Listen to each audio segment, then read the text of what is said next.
Huh? What's a place like this doing in a library? Could this be the restricted section Lisa mentioned? Doesn't quite feel like it, though. You don't think this place is hiding some terrible secret, do you?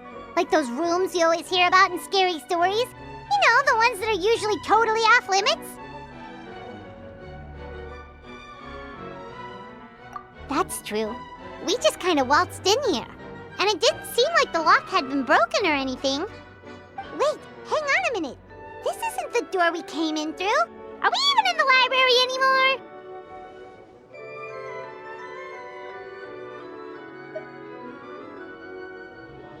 And what world would that be, huh? Too bad Lisa's not working today, otherwise we could ask her. Well, we're here anyhow, and this place doesn't look too dangerous. Why don't we just take a look around? New places are meant for exploring, after all. You gotta try all kinds of new things to become a good and experienced guide. Ooh, look, a stuffed wolf toy! So cute! It's so fluffy and soft. Huh. Wonder who left it here.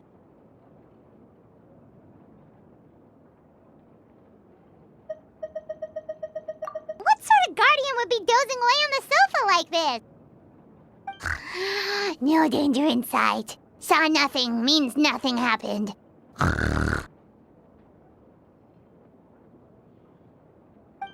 should probably just leave it here for now. This place is huge, so let's keep on exploring.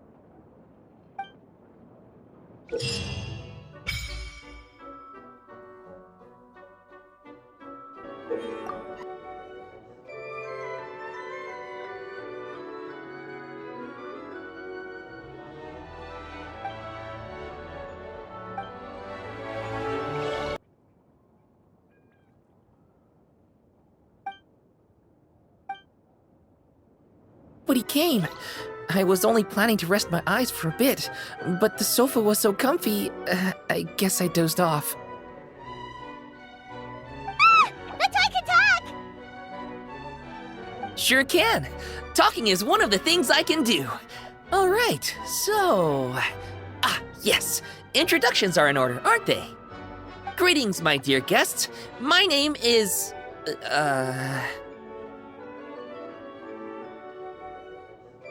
Wait, what's my name? Not sure we can help you with that one, buddy. Guess you were in a pretty deep sleep, huh? Seems like you're still waking up.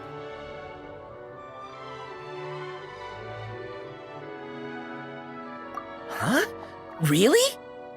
We're just messing with you. Anyway, Paimon's name is Paimon, and this is the Traveler. Okay, great, that went well. At least this mysterious room doesn't rob everyone of their memories. I must apologize. I must have slept for so long that I can't remember what's real and what's a dream anymore.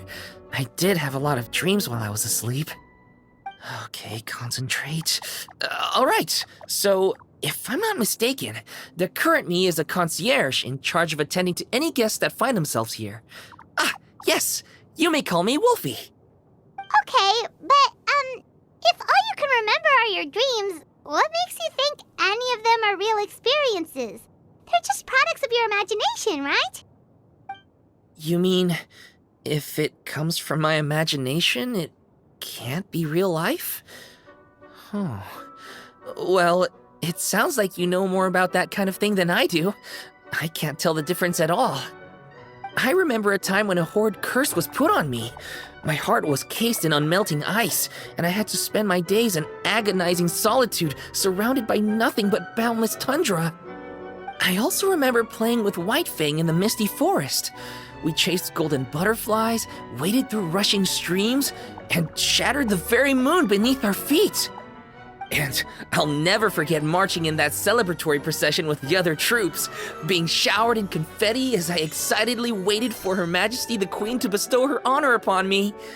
It was glorious. To me, all these events are indistinguishable from real experiences. Take my latest dream, for instance. I remember being in a garden of forking paths, and Madame Mage said to me, "From now on, you are a concierge. Be sure to treat your guests well." And now, finally, 2 guests have arrived. At last, I can fulfill my duty. Is there anything else you'd like to ask me? Yeah, and who is this Madam Mage? Is she really just a figure from your dream? Seems like there could be more to it than just that. Well, Madam Mage is Madam Mage, just as you, dear guests, are guests. She and her friends, oh yes, and they're all mages too. Each one of them is a master of their own type of magic, conjuring, illusions, and so on. One of them uses a quill pen to cast her spells. She has a very mysterious ink bottle that contains fantasy truth. I had a little taste when she wasn't looking, and oh my goodness was it bitter! Blech. But the other mages all love her magic. They use their powers of creation to transform her fantasy truth into true fantasy. How do they do that? I haven't the slightest idea. I'm just a toy with stuffing for brains. Is there anything else you'd like to ask me? Yeah, what is this place? We came in here through this one door in the library, but we were never able to open it before. Ah, well, congratulations on your successful entry, dear guests. This is a special room, one that can only be accessed by those who are invited. Seeing as you two have this privilege, you can invite your friends to enter as well. On that note, I'd better tidy up this place as quickly as possible. Oh, and I should prepare some tea and snacks too. You don't mind if they're on the sweeter side, do you? Of course not! Wait, before we get ahead of ourselves, mind telling us where we are exactly? Are we even still in Mondstadt? That is a difficult question. Madam Mage created this room using magic, and I don't know magic. Still, you have my guarantee as concierge that this is a safe and comfortable place. I sincerely hope you enjoy your time here. Is there anything else you'd like to ask me? Yes, I saw! You were magnificent! I was completely enraptured by your performance. What do you mean, performance? Well, Madam Mage says that every page of a storybook is a segment of the present. I'm sure only the most distinguished of guests are able to take the stage as the story's protagonist and put on a show as spectacular as yours.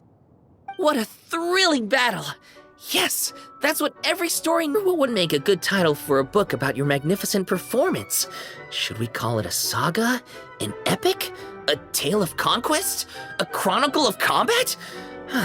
Choices, choices. In any case, I do hope you will be so kind as to indulge us with more of your fine performances. In fact, scratch that. I'm afraid I shall have to insist. The story of the present is waiting to be written, and you, dear guests, are the ones to fill its pages. Is there anything else you'd like to ask me? This place is getting more confusing by the second, but Wolfie seems alright, so we should be fine, right? Besides, our goal is to set foot in every corner of Teyvat, and the courage to boldly go where others dare not to tread is what will take us there. Wow, what a wonderful line! Spoken like a true adventurer! You bet! We're the real deal! Is that so? Well then, I'd better make sure I do my duty as concierge of this place. I hope this can be somewhere for you to rest and recuperate when you're weary, so that you can embark on your next adventure refreshed and renewed. Come back here anytime if you get tired. I'll be sure to take good care of you. Thank you for your patience, my dear guests. If you'd like, you can take the stage and perform once more. There'll be toy medals waiting for you in treasure chests afterwards. Dashing and elegant poses.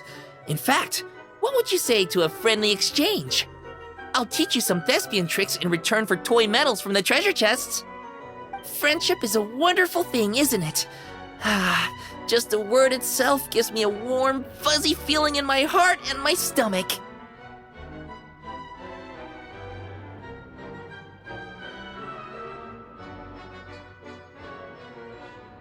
Yep, gotta love friendship. But, when you say a warm, fuzzy feeling in your stomach, there is something something slightly concerning about that. Anyway, are you sure you're okay with just toy medals? What could they be worth if they're just toys? As long as you believe, even toy medals can be more valuable than gold. That is the magic of imagination. Madam Mage told me that. I can't say I entirely understand what she meant, but...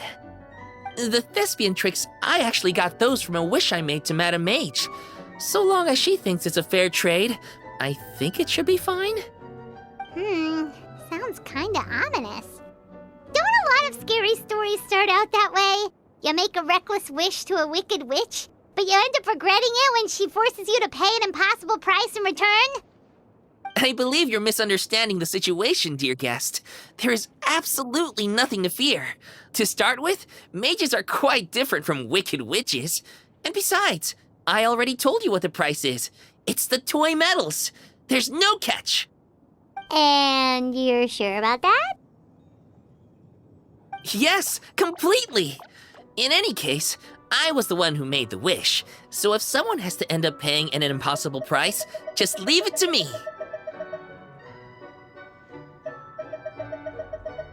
I enjoy watching your performances, so it's well worth it as far as I'm concerned. I wonder how many blank pages are left in this book. But not to worry. Even if we run out of space, new blank pages will be added very soon. I do look forward to the day when all empty pages are filled with stories.